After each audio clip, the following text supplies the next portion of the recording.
So first అసలు ఆమ్, మ్, నేర్చుకున్న పాట ఏది? అమ్మ ఏమైనా నేర్పించిందా? లేదంటే మ్యూజిక్ టీచర్స్ ఉన్నారా? సంగీతం నేర్చుకున్నావా? లేదు. అవును. సంగీతం నేర్చుకున్నా నేను. నేర్చుకుంటున్నా ఇప్పటికి మ్మ్. కూడా. లైక్ గులాం ముస్తఫా ఖాన్ సాబ్. మ్మ్. సో, తన దగ్గర నేర్చుకున్నా నేను ముంబైలో.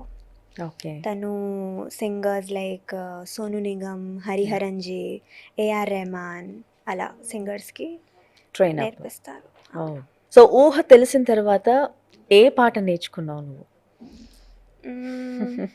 నాకు బాలీవుడ్ లైక్ ఓల్డ్ సాంగ్స్ అని చాలా ఇష్టం.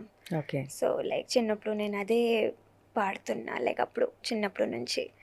సో, నాకు చిన్నప్పుడు ఒక పాట ఉండే 'కాటాలగా' అని ఒక పాట. కాటాలగా. యెస్. ఓకే, పాడతావా ఆ పాట ఒకసారి? నాకు ఇంత గుర్తులేదు బట్ 2 లైన్స్. కాటాలగా హాయిలగా దార దార దరి రార రరి బంధులెక్కి రార పిలిచేది. దైరికి నిచే హరి రరి రరి రరి రరి రరా. మీకు కూడా వచ్చు ఆ పాట. కొంచెం కొంచెం. సో చిన్నప్పుడు నేను లైక్ పాడతా ఆ సాంగ్. తినేటప్పుడు మ్మ్. ఏదైనా చేసేటప్పుడు నేను ఆ సాంగ్ పాడతా. So okay. లైక్ ఆ సాంగ్ పాడి నేను తింటా ఏదైనా నా మ్మ్. ఫ్యామిలీ మెంబర్స్కి ఎంటర్టైన్ చేస్తా ఆ సో సాంగ్ ఫుడ్ పాడి. బదులు మ్యూజిక్ ని తింటావు.